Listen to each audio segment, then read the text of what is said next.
Very good afternoon Aniket जी, advocate पूजा पांडे जी, राहुल, मनोज, आप सभी का सीपीसी की फर्स्ट क्लास में, क्योंकि आज ये बिल्कुल फर्स्ट क्लास है सीपीसी की,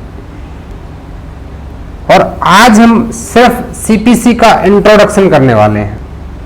आज की क्लास में हम बात करेंगे कि सीपीसी को क्यों पढ़ना है। सबसे पहले एक रीजनिंग हमारे दिमाग में आना चाहिए कि वाई। सिर्फ आपको बुक को रटना नहीं है, आपको चीजों को समझना भी है। तो सीपीसी का हम प्रैक्टिकल एस्पेक्ट भी समझेंगे और अपने एग्जाम पॉइंट ऑफ व्यू से भी समझेंगे। हमारी जो क्लास का पूरा कंप्लीट स्ट्रक्चर रहने वाला, हम उसकी बात कर लेते हैं। सबसे पहले हम एक इंट्रोडक्शन डील करेंगे कि सीपीसी है क्या, क्यों सीपीसी एग्जिस्टेंस में आया, ठीक है। इसके हिस्टोरिकल एस्पेक्ट को जरूर समझेंगे, क्योंकि हिस्टोरिकल एस्पेक्ट का पता होना बहुत ज्यादा जरूरी है। Then we will discuss about its nature of the law. भाई ये प्रोसीजरल है, सब्सटेंटिव है, और सब्सटेंटिव प्रोसीजरल में क्या डिफरेंस होता है।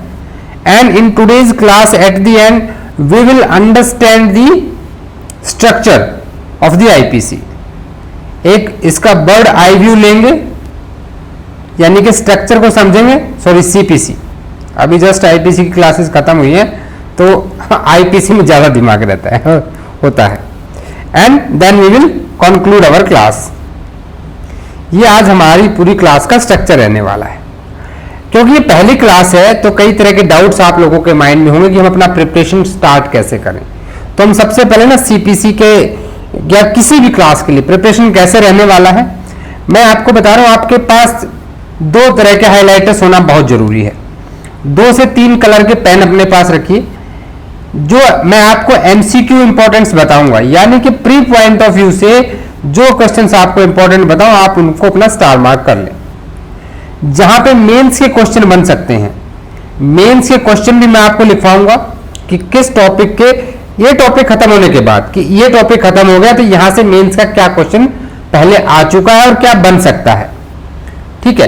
तो हम अपने प्रिपरेशन को इस तरह से करते चलेंगे। साथ ही साथ हम यहां पे इंटरव्यू की भी बातें करते चलेंगे। अगर कोई इंटरव्यू में किस तरह के क्वेश्चंस पूछे जाते हैं, तो ये क्लासेस आपका प्री, मेंस और इंटरव्यू तीनों के लिए होने वाली हैं। हो सकता है स्टार्टिंग में आपको लगे कि क्लास थोड़ी सी स्लो जा रही है, लेकिन 4 या 5 क्लासेस के बाद स्टार्टिंग में स्लो इसलिए रहना जरूरी है क्योंकि सीपीसी को बहुत सारे लोग ये मानते हैं कि भैया बहुत डिफिकल्ट सब्जेक्ट है, सीपीसी को करना बहुत मुश्किल है, क्या हो पाएगा हमसे। मैं आपको बता दूं, सीपीसी बहुत ही इजी सब्जेक्ट है, आप इसकी बिल्कुल भी चिंता ना करें। 3 से 4 क्लास तक पेशेंस रखें।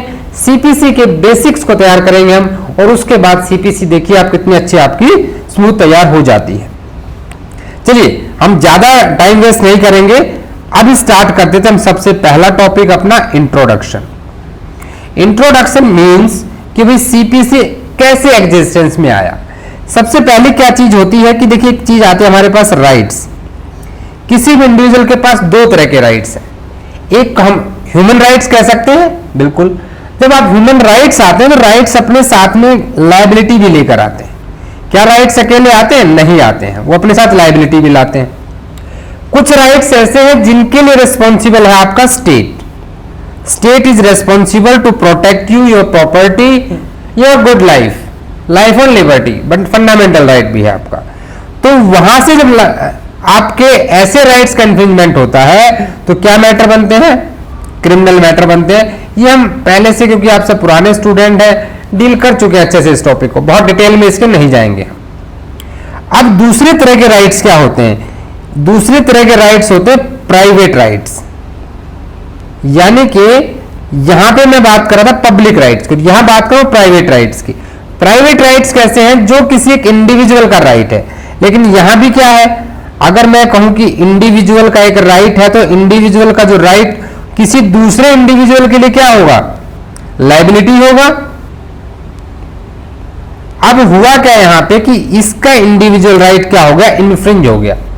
अब जब इसका इंडिविजुअल राइट इन्फ्रिंज होता है, he will approach a court and he said that individual is not completing his liability, वो अपनी लाइबिलिटी नहीं पूरी कर रहा है, मेरी प्रॉपर्टी है मुझे नहीं दे रहा है, मेरे पैसे मैंने उसको उधार दे वापस नहीं दे रहा है, ठीक है, हमारा पार्टीशन होना चाहिए, मेरा पार्टीशन नहीं हो रहा है। तो इस तरह के सारे मुकदमे जो आएंगे, जब सूट्स आएंगे, वो क्या कहलाएंगे? सिविल सूट कहलाएंगे। यानी कि इंडिविजुअल वर्सेस इंडिविजुअल, ये क्या कहलाएगा? ये कहलाएंगे सिविल सूट्स। और इन्हीं चीजों को हम क्या कहते हैं? इन्हें हम कहते हैं सिविल राइट्स। जब किसी के सिविल राइट इन्फ्रिंज होते हैं तो वहां पे सिविल सूट एग्जिस्टेंस में आता है। अब बात आती है कि सूट वर्ड क्या है। आपने सीआरपीसी आईपीसी में कभी सूट सुना है? सूट किसे कहते हैं? व्हेन अ सिविल प्रोसीडिंग, सब कुछ यहां लिखा जाए जरूरी नहीं है, तो नोट करते हुए चले अपने साथ। Suit is a civil proceeding which is instituted या which is initiated by the presentation of plaint. Plaint को प्रेजेंट करने से, अब ये प्लेंट कहां से आ गया? प्लेंट के बारे में हम पढ़ेंगे सीपीसी में, ठीक है। बस अभी आप इतना लिख लीजिए सूट। मैं आपको बिल्कुल केस लॉ के साथ लिखवाऊंगा किस केस लॉ में इसको बताया गया है, वहां इसकी पूरी हम प्रॉपर इसकी बात करेंगे। अभी बैक टू द टॉपिक आ जाते हैं। इससे पहले कि ये इंडिविजुअल कौन हो सकता है? इंडिविजुअल पर्सन हो सकता है। पर्सन में कौन आता है आपका? पर्सन में दोनों आते हैं, आर्टिफिशियल भी आते हैं और भी नेचुरल पर्सन भी आते हैं। पर्सन डेफिनेशन तो आपने पढ़ी है। तो सिविल राइट क्या है? जब किसी का सिविल राइट जो है वो इन्फ्रिंज होता है किसी दूसरे व्यक्ति के द्वारा, तो वहां पे अराइज होता है cause of action. Cause of action, जहां पे हम कॉज ऑफ एक्शन हम आगे लिखेंगे उसको लिखेंगे COA। तो इस तरह के ना शॉर्टकट्स जो छोटे छोटे हैं वो आप 2-3 क्लास में समझ जाएंगे। जहां भी आपको डाउट्स लगे वो आप मुझसे पूछ सकते हैं, ठीक है। एक कॉज ऑफ एक्शन अराइज होता है और इस कॉज ऑफ एक्शन के लिए क्या होता है? रेमेडी मांगी जाती है। कहां से? सिविल कोर्ट से। अब इन सिविल कोर्ट्स को जो गवर्न करेगा वो आपका सीपीसी है। वो क्या आपका? सीपीसी है। यानी कि जब किसी इंडिविजुअल के सिविल राइट्स इन्फ्रिंज होते हैं तो वो कहां जाता है? सिविल कोर्ट में जाता है। और सिविल कोर्ट क्या करता है? उसको उसका रेमेडी देता है। और उस रेमेडी को, रिलीफ को कैसे दिया जाता है? देखिए, आपका जब मान लीजिए किसी ने कोई ऑफेंस किया, पुलिस ने उसको अरेस्ट किया, उसको ट्रायल चला, कोर्ट में उसको पनिशमेंट दे दी, उसको वहां क्या दे दिया? हम पढ़ते थे इम्प्रिजनमेंट, सजा दे दी भी उसको। लेकिन सिविल राइट्स में ऐसा नहीं है। सिविल राइट्स में क्या होता है कि आपका कोई राइट था, सिविल राइट, अब कोर्ट इसमें क्या करेगा? Either it will restore your right, या तो आपके राइट को रिस्टोर करा देगा। अब मान लो रिस्टोर नहीं हो सकता है, भाई आपकी मूवेबल प्रॉपर्टी थी, आपने किसी को दी थी, उसने खो दी या उसने बेच दी, उसने खत्म कर दी, तो वो तो वापस नहीं आ सकती। इन दैट केस वो आपको क्या करेगा? He will give a compensation for this. क्या दिलाएगा? कंपनसेशन दिलाएगा। ये आपका पूरा सीपीसी है। इस तरह से सिविल कोर्ट्स काम करती हैं। अब इसका एक बहुत सिंपल सा एग्जांपल हम लेंगे, बिल्कुल प्रैक्टिकल एस्पेक्ट को समझेंगे। उससे पहले एक बार हम हिस्टोरिकल पे आने से पहले डिफरेंस समझ लीजिए एक बार। कुछ स्टूडेंट को भी हो सकता है डाउट होगा, भाई सिविल और क्रिमिनल में क्या डिफरेंस हुआ, ये जानना बहुत जरूरी है। सिविल में और क्रिमिनल में क्या डिफरेंस हुआ? सिविल जो होते हैं ये अगेंस्ट इंडिविजुअल होते हैं। Civil suits always against individual, क्योंकि किसी इंडिविजुअल का राइट यहां पे इन्फ्रिंज होता है। जबकि ये जो है ये आपके क्या होते हैं? अगेंस्ट सोसाइटी होते हैं। इसीलिए यहां पे क्या होगा? यहां होगा इंडिविजुअल वर्सेस इंडिविजुअल। और यहां पे क्या होगा आपका? इसमें state versus accused. Party victim की साइड से कौन बन जाता है? स्टेट बन जाता है, ठीक है। उसके बाद क्या डिफरेंस भाई? ठीक है, एंड प्रोडक्ट क्या आना है? Either you restore my rights, ठीक है। रिस्टोर माई राइट्स में क्या है भाई? कि रेस्टिट्यूशन इन इंटीग्रम, ठीक है। रेस्टिट्यूशन इन इंटीग्रम एक टर्म बोली जाती है डन।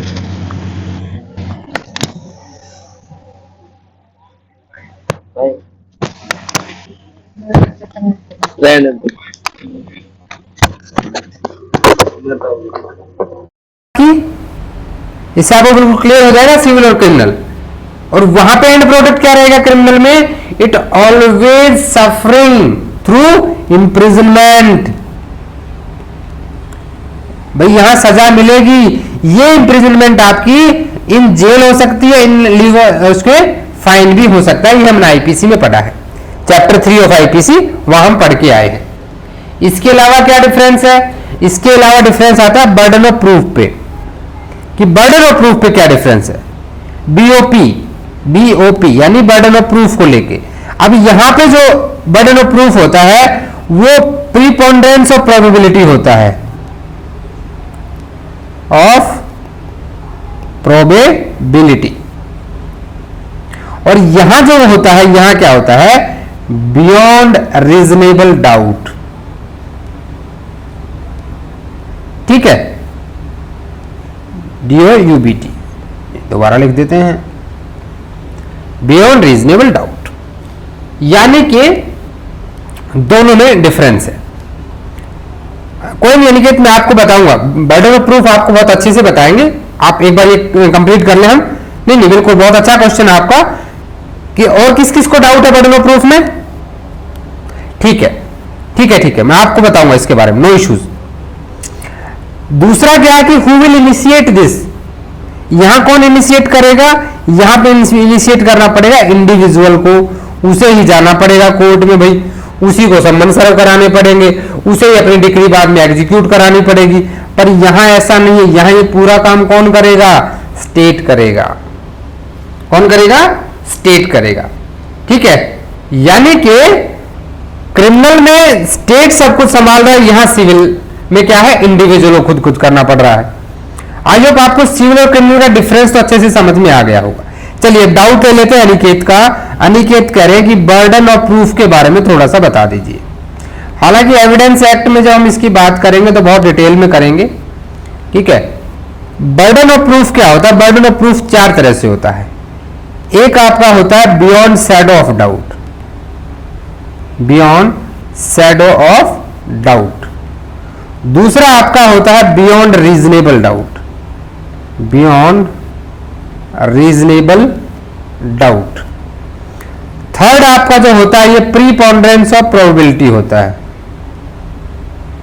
ऑफ प्रोबेबिलिटी, बिलिटीज बोल सकते हो। और एक होता है आपका फोर्थ होता है मेयर प्रोबेबिलिटी। 4 तरह के आपके बर्डन ऑफ प्रूफ होते हैं। अब बर्डन ऑफ प्रूफ रहेगा किस पे? इसके लिए हम एविडेंस एक्ट में सेक्शन 101 से लेकर के बात कर चुके हैं। ठीक है, 114 तक। तो यहां पे बर्डन ऑफ प्रूफ किसके ऊपर रहने वाला है? भाई सीधी सी बात है, जो who is want to seek the relief, जो रिलीफ के सीक चाहिए जिसको, उसको चाहिएगा। अब क्रिमिनल में किसके ऊपर होता है? प्रोसिक्यूशन के ऊपर होता है बर्डन ऑफ प्रूफ।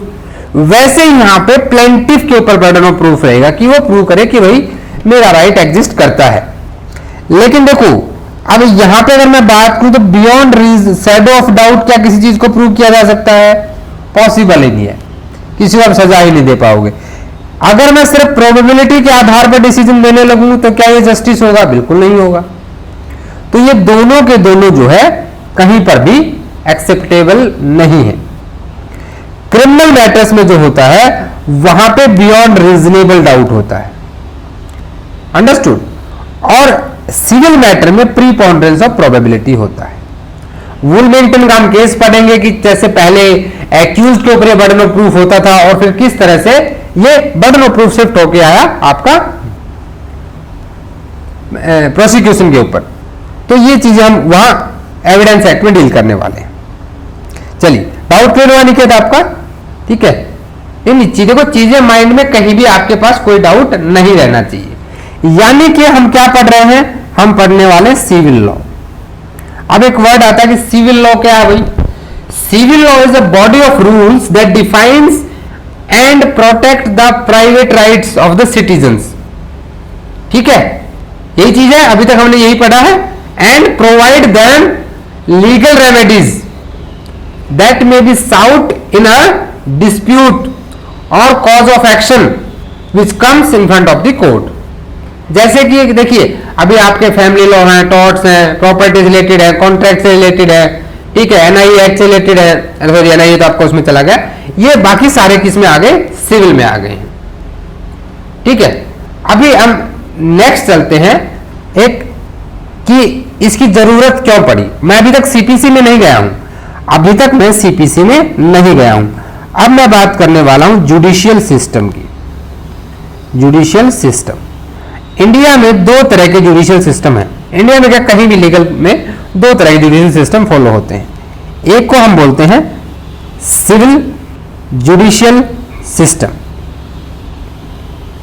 और एक हमारा होता है क्रिमिनल सीआर डॉट यानी क्रिमिनल जुडिशियल सिस्टम, ठीक है। अब सिविल जुडिशियल सिस्टम में अलग है और क्रिमिनल जुडिशियल सिस्टम अलग है, क्योंकि हमने अभी अभी देखा कि यहां पे शुरुआत कौन करेगा, इंडिविजुअल करेगा, और इंडिविजुअल को हमने क्या कहा, प्लेंटिफ कहेंगे हम यहां, क्योंकि वो प्लेंट लेकर आने वाला है। यहां पे शुरुआत कौन करेगा, स्टेट करेगा। अभी अभी इस डिफरेंस को हमने समझा है क्यों। अब यहां पे आपने डिफरेंस ये भी समझ लिया कि प्रीपोंडेंस और प्रोबेबिलिटी के आधार पे होगा, यहां बियॉन्ड रीजनेबल डाउट में होगा। यहां पे लास्ट में क्या होगा, या तो आपके राइट्स को रिस्टोर कर दिया जाए या कंपनसेशन मिलेगी या इंप्रिजनमेंट मिलेगा। अंडरस्टूड, ये दोनों सिस्टम है। तो जो सिविल जुडिशियल सिस्टम है ये गवर्न होते हैं सीपीसी से, और आप क्रिमिनल जुडिशियल सिस्टम जो गवर्न होते हैं वो सीआरपीसी से होते हैं और आईपीसी से होते हैं। यही है, या बाकी जो क्रिमिनल लॉज हैं इनसे गवर्न होते हैं। अब आते हैं हमारी सीपीसी के ऊपर। Now we come to our CPC 1908। ये अब तक हमने थोड़ा सा बेसिक आइडिया लिया है इसके पीछे की रीजनिंग का, ठीक है। अभी बात करेंगे सीपीसी की। सीपीसी 1908, ये सबसे पहली कुछ चीजें मैं हमेशा कहता हूं कि आपको ये चीजें हमेशा पता होनी चाहिए। जब भी आप सीपीसी 1908 लिए कोई भी एक्ट लिखते हैं उसका सबसे पहले डेट ऑफ इनैक्टमेंट 21 मार्च 1908, उसका enforcement date 1 January 1909, act number 05 of 1908, drafted by home, earl Richard. हम सब चीजों को करेंगे, लेकिन मैं एक तरीका बता रहा हूं। जब भी आप कभी सीपीसी अभी कुछ दिनों तक लिखेंगे, जहां पे सीपीसी नोट्स में बनाना शुरू किया, ये चार चीजें बगल में लिख लें, इससे आपको बहुत सारी चीजें कवर होती हैं। यानी कि सीपीसी क्या है, code of the civil procedure. It is a procedural law which governs the civil courts. Civil courts के प्रोसीजर को बता रहा है। तो कैसा है, नेचर क्या है, the nature of CPC. Aniket अभी तक हम सीपीसी में गए नहीं है। नहीं बच्चा, देखो अभी तक सीपीसी के अंदर हम लोग इंटर नहीं हुए हैं। अभी हम सीपीसी को सिर्फ बाहर से समझ रहे हैं। पहले चीजों को बाहर से समझेंगे, फिर मैं क्या कह रहा हूं आपको कि पहले कुछ क्लासेस आपको लगेंगे कि बहुत स्लो है, अभी तक सीपीसी शुरू ही नहीं हुआ है, इतने 158 सेक्शन है, 51 ऑर्डर है, इतने ज्यादा रूल्स हैं, कैसे होगा। सब होगा, सब होगा, आप चिंता ना करें। तो नेचर कैसा है, प्रोसीजरल, प्रोसीजरल लॉ। अब देखिए एक चीज यहां पे आ गई, प्रोसीजरल लॉ। इसका मतलब दूसरी तरह का कोई लॉ होता है क्या, जी हां, लॉ की दो प्रकार होती हैं। एक को हम कहते हैं सब्सटेंटिव लॉ। ये बड़ी इंपॉर्टेंट चीज बता रहा हूं मैं आपको। देखिए लॉ स्टार्ट करने के बाद तो हमें एक्ट ही पढ़ना है, उससे पहले कुछ चीजों को समझना बहुत जरूरी होता है। प्रोसीजरल लॉ, अब ये सब्सटेंटिव लॉ क्या है और प्रोसीजरल लॉ क्या है, इन दो में आपको डिफरेंस पता होना चाहिए। अब देखिए सब्सटेंटिव लॉ क्या है, ये डिटरमाइन करता है पार्टीज के किसी के भी राइट्स एंड लायबिलिटीज, ठीक है। जैसे आईपीसी को भी हम ले लें तो क्या आईपीसी किसी को बताती है कि सजा कैसे देनी है, थेफ्ट हो गई भी मूवेबल प्रॉपर्टी विदाउट कंसेंट लेके थेफ्ट मानी जाएगी, लेकिन क्या उसने बताया कि थेफ्ट होने के बाद क्या करना, नहीं बताया ना। यानी कि without procedural law this substantive law has no life.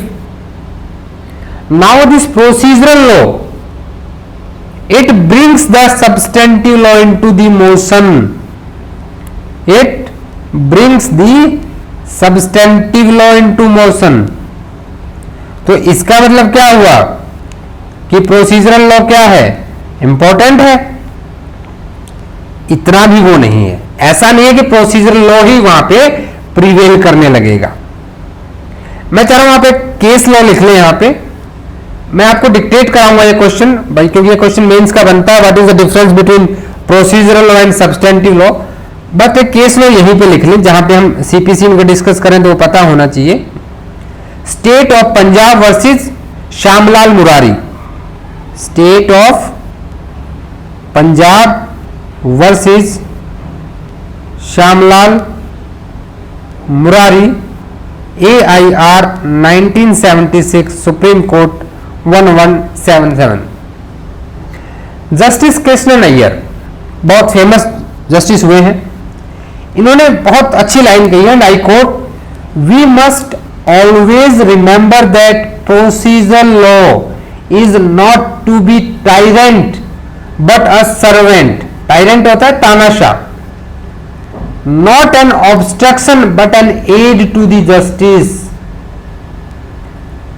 But grammar apart, if the breach can be corrected without injury to a just disposal of the case, we should not enthrone a regulatory requirement into dominant destination.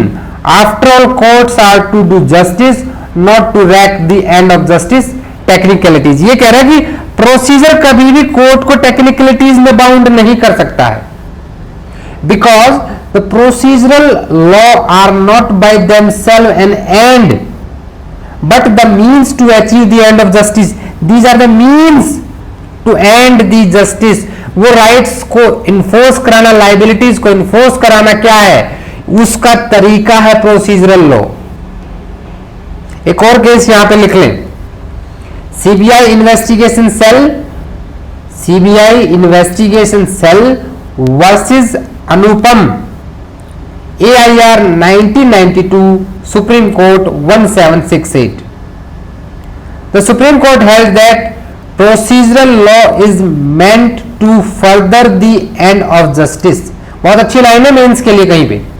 Procedural law is meant to further the end of justice and not to frustrate the same. And interpretation which further the end of justice is to be preferred. यानी कि interpretation इस तरह से होना चाहिए procedure law का, so that we can achieve the end of justice. ठीक है, तो आपको थोड़ा सा एक आइडिया आ गया होगा कि प्रोसीजरल में और इसमें क्या डिफरेंस होता है. अब हम आगे चलते हैं. नेक्स्ट, अब हम अपनी सीपीसी शुरू करने जा रहे हैं. सीपीसी का नेचर देख लिया आपने. सीपीसी 1908, इसका नेचर कैसा है, प्रोसीजरल लॉ है. ये क्वेश्चन पूछ लेता है कभी कभी. प्रोसीजरल का मतलब आपको समझ में आ गया. अब इसकी स्कीम की बात करते हैं. स्कीम से पहले हम इसकी हिस्ट्री की जरूर बात कर लें पहले. अब हम हिस्ट्री पे चलेंगे. History of CPC. अब सीपीसी की हिस्ट्री क्या है, कैसे कैसे सीपीसी आई. तो देखिए, सबसे पहली सीपीसी कब आई, 1859 में. बिल्कुल फर्स्ट सीपीसी जो हमें मिली इंडिया को, ब्रिटिश इंडिया कह सकते हैं उस टाइम पे. ठीक है, CPC 1859, code of civil procedure 1859. 1 जुलाई 1859 को ये आपकी इन्फोर्समेंट में आई. इससे पहले क्या था, प्रायर दिस हमारे पास 4 रेजिडेंसी हुआ करती थी. बॉम्बे, कलकत्ता, मद्रास और आपका इलाहाबाद, नॉर्दर्न स्टेट्स को लेके. इन सब का अपना अपना एक कोड था. तो जब सेकंड लॉ कमीशन आया तो उस टाइम पे मिस्टर जॉन रोमिली इनकी चेयरमैनशिप में यह काम शुरू हुआ कि यूनिफॉर्म सिविल कोड बनाया जाए. तो इन्होंने इन सबको मिला के क्या किया, एक सिविल कोड बनाया सीपीसी 1859। दो क्वेश्चन हो गए। फर्स्ट सीपीसी किसके द्वारा ड्राफ्ट की गई? जॉन रोमिली। सर चाहो तो लगा सकते हो, बट मैं ब्रिटिशर्स के सामने सर लगाता नहीं हूं, मुझे अच्छा नहीं लगता है। आप चाहें तो लगा सकते हैं, कोई इशू नहीं है, ठीक है। देखिए ऐसा है, मैं बताऊं पंडित जी, इसमें आपको history exam point of view से मत सोचिए चीजों को, इंटरव्यू में आपसे ऐसी चीजें पूछ सकता है।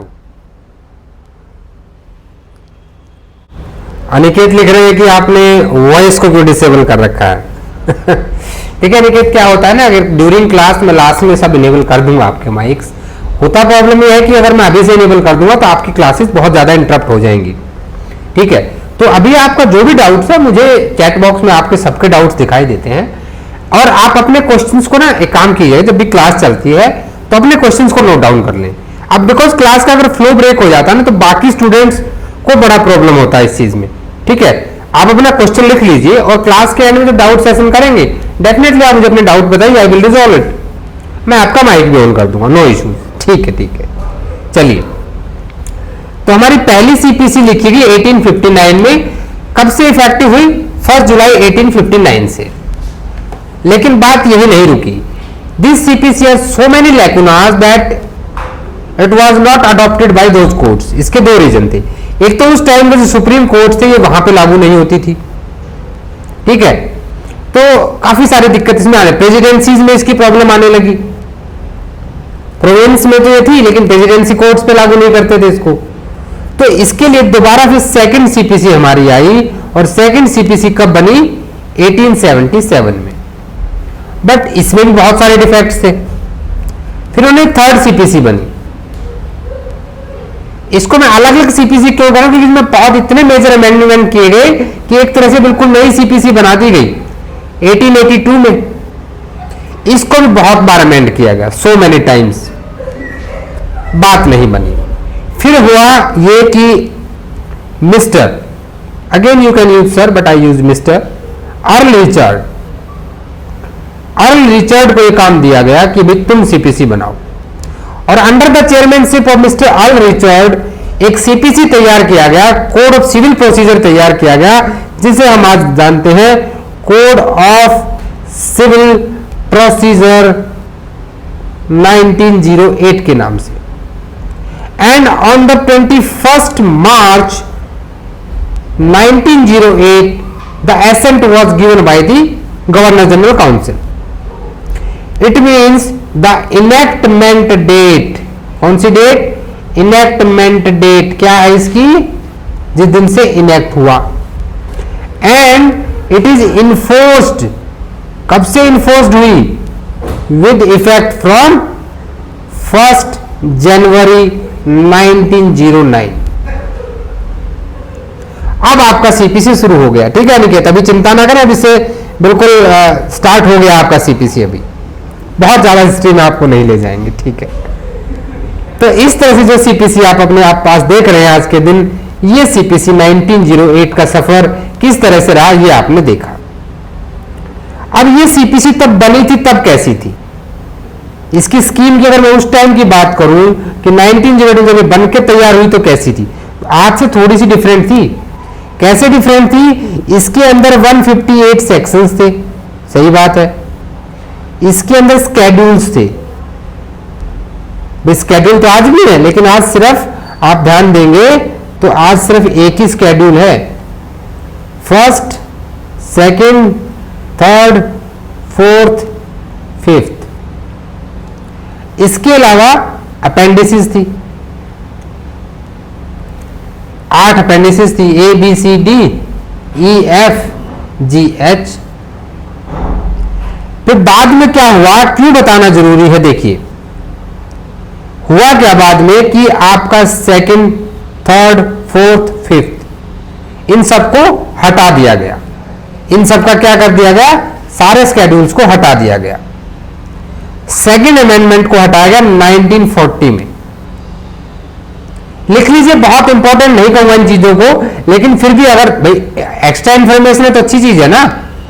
3rd को 1956 में, और 1952 में 4th को, और सबसे पहले 5th हटा था 1914 में।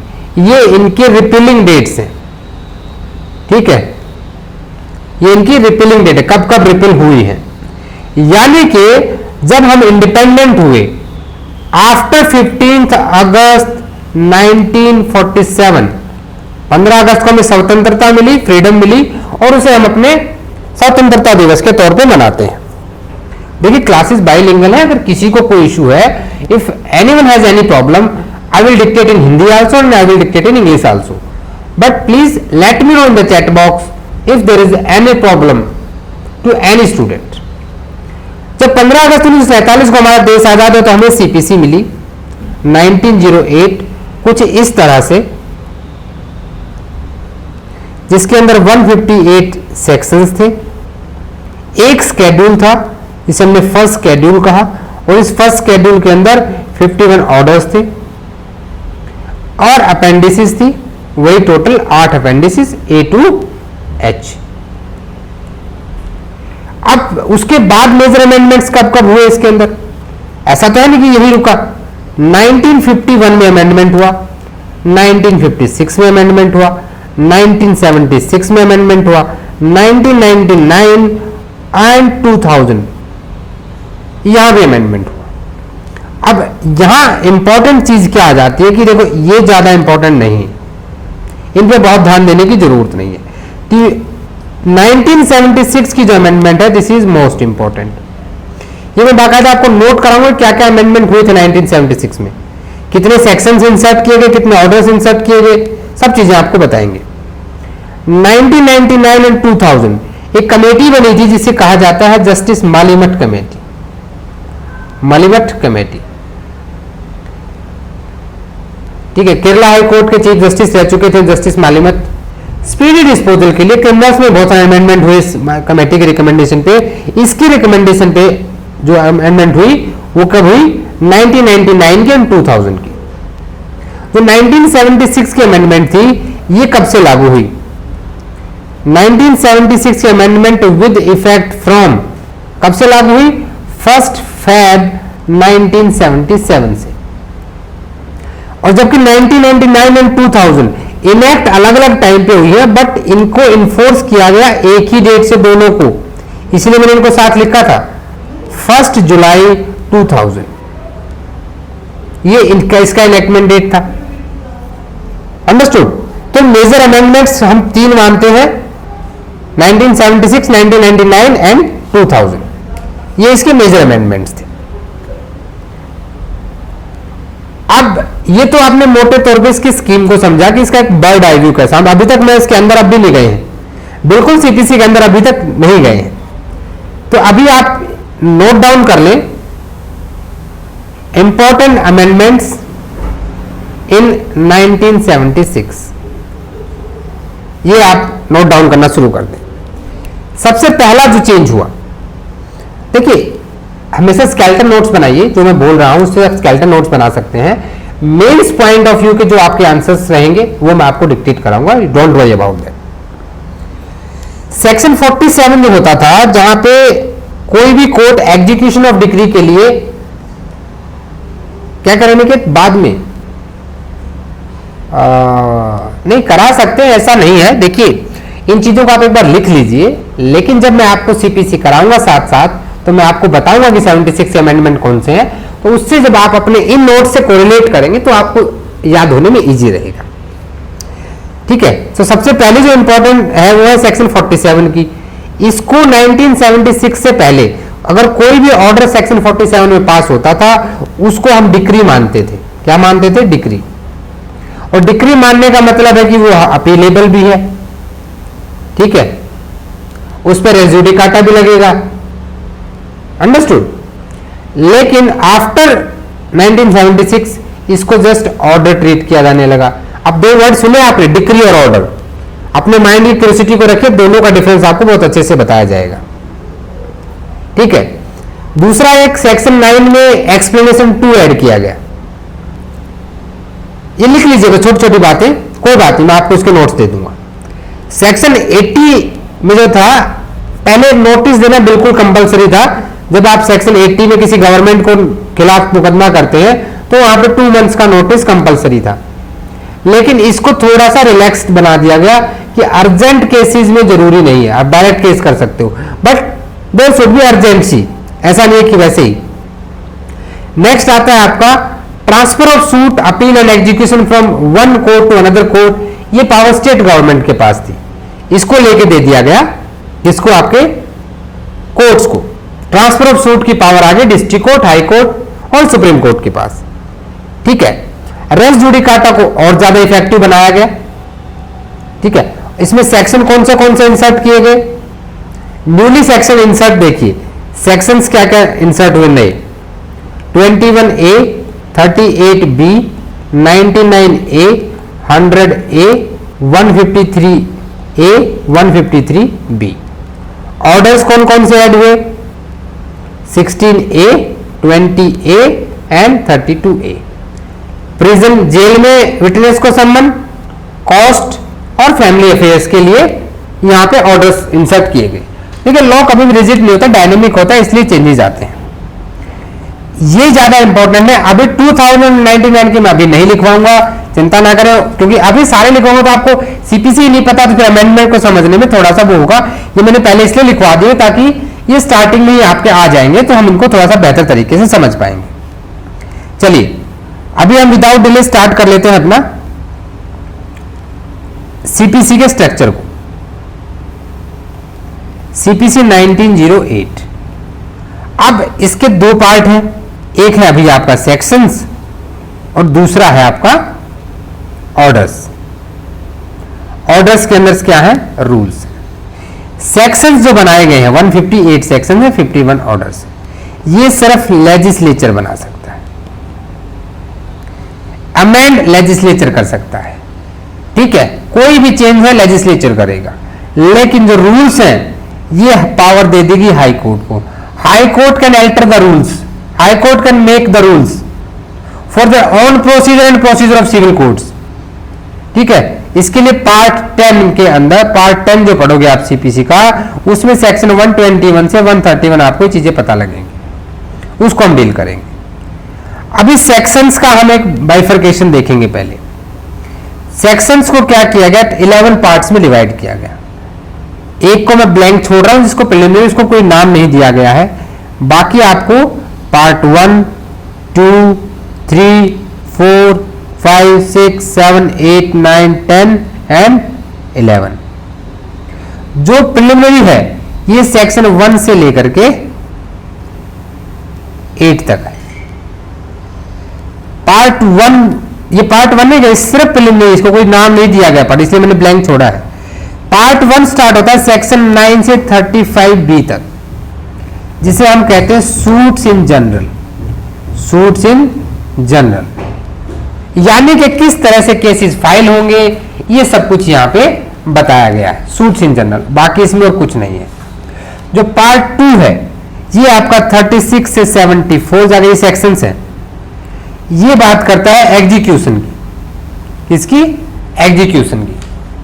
पार्ट 2 आप चाहें तो पार्ट 2 के साथ लिख सकते हैं नोट्स में, रीड विद ऑर्डर 21 पूरा का पूरा पार्ट। हालांकि मैं बाद में आपको लिखवाऊंगा सारी चीजें, अभी आपको उसके लिए बहुत ज्यादा परेशान होने की जरूरत नहीं है। पार्ट 3 आता है आपका 75 से लेकर के 78 तक, जिसे कहा जाता है इंसिडेंटल प्रोसीडिंग, यानी कि कमीशन वगैरह इशू होना। इंसिडेंटल प्रोसीडिंग, कमीशन कैसे इशू किए जाते हैं उसके बारे में बताया जाता है। अब पार्ट 4 बताता है सूट्स इन पर्टिकुलर केसेस। अब गवर्नमेंट के खिलाफ केस करना है 79 से 88, नीचे लिख देते हैं। अच्छा ये हमारा डिस्टर्ब हो जाएगा ना, कि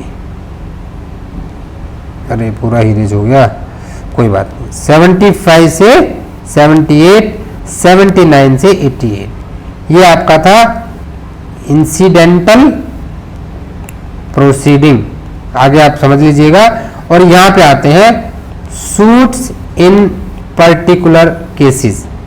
देन पार्ट 5 आता है आपका 89 से लेकर के 89 क्या है, स्पेशल प्रोसीडिंग्स 93 तक, स्पेशल प्रोसीडिंग्स। 94 एंड 95 दो ही सेक्शन है यहाँ पे, जिनको बोला जाता है supplemental proceeding, supplemental proceeding. Then 96 to 112 appeals के बारे में बात करेगा। 113, 114, 116, 113, 114, 115। पार्ट 8 तीन ही चीजें हैं, रेफरेंस, रिव्यू, रिवीजन। ठीक है, रेफरेंस, रिव्यू एंड रिवीजन। इसी तरह से आपको वर्ड याद रखने हैं, रेफरेंस, रिव्यू, रिवीजन। 113, 114, 115। फिर पार्ट 9 लीस्ट इंपॉर्टेंट है अभी के लिए, 116 से 120। ये जुडिशियल कमिश्नर कोर्ट की बात करता है। जुडिशियल कमिश्नर कोर्ट्स क्या होते हैं, उनको हाई कोर्ट्स की पावर दी गई थी। ईस्टर्न सेक्टर में इस तरह की कोर्ट्स होती थी आफ्टर इंडिपेंडेंस, उसकी हम बहुत अच्छे से चर्चा करेंगे जब वहां जाएंगे। पार्ट 10 जो है 121 से 131, these are the rule making powers. ठीक है, रूल्स। एंड लास्ट 132 टू 158 जहां पे मिसलेनियस प्रोविजंस है, इनहेरेंट पावर्स कैसे होंगी, कैविएट कैसे होगा, किस तरह से आपकी डिग्री अल्टर होगी, इस तरह के पूरे प्रोविजन है।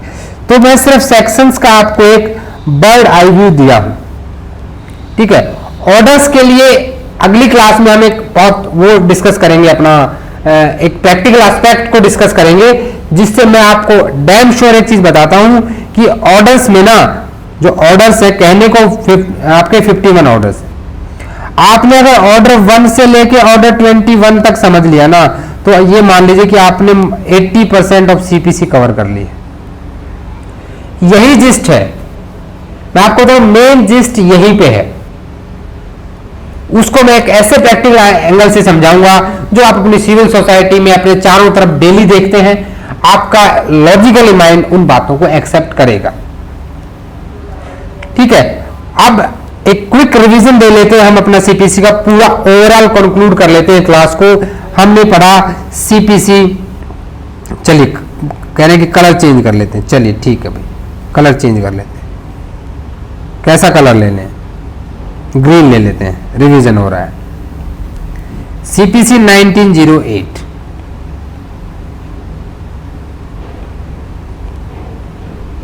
जी ली छोटा कर देते हैं।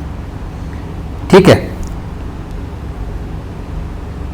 सीपीसी 1908 क्या क्या याद करना हमने, जो जो फटाफट रिवाइज कीजिए। आप चैट बॉक्स में लिखेंगे डेट ऑफ इनेक्टमेंट, लिखिए जल्दी से। Very good, 21 March 1908। Date of enforcement 1 January 1909। Nature of act procedural, drafted by mister Earl Richard. Then total sections 158 sections, total orders 51 orders, basic चीजें बिल्कुल। अब नेक्स्ट क्लास में हम स्टार्ट करेंगे आपके सेक्शंस को और एक प्रैक्टिकल एग्जांपल से समझेंगे ऑर्डर्स की सीरीज को। आई होप एक्चुअल में आपकी सीपीसी की क्लास तो देखा जाए तो तब से शुरू होगी, लेकिन आज की क्लास इंट्रोडक्टरी कैसी रही? अगर किसी के भी डाउट्स हैं तो please let me in the chat box. और अगली क्लास में थोड़ा टाइम से ज्वाइन किया करो, और लेट ज्वाइन करते हो आप लोग, बीच में आते हो ना, चीजें फिर छूट जाती हैं, फिर से रिवाइज। नहीं, रिकॉर्डेड अवेलेबल नहीं हो पाएगी, सब नहीं हो पाएंगे, एक आध कर देंगे। आप ऐसा करते ही क्यों हैं? चलिए कोई बात नहीं। ओके देन, आज की क्लास को यही समाप्त करते हैं।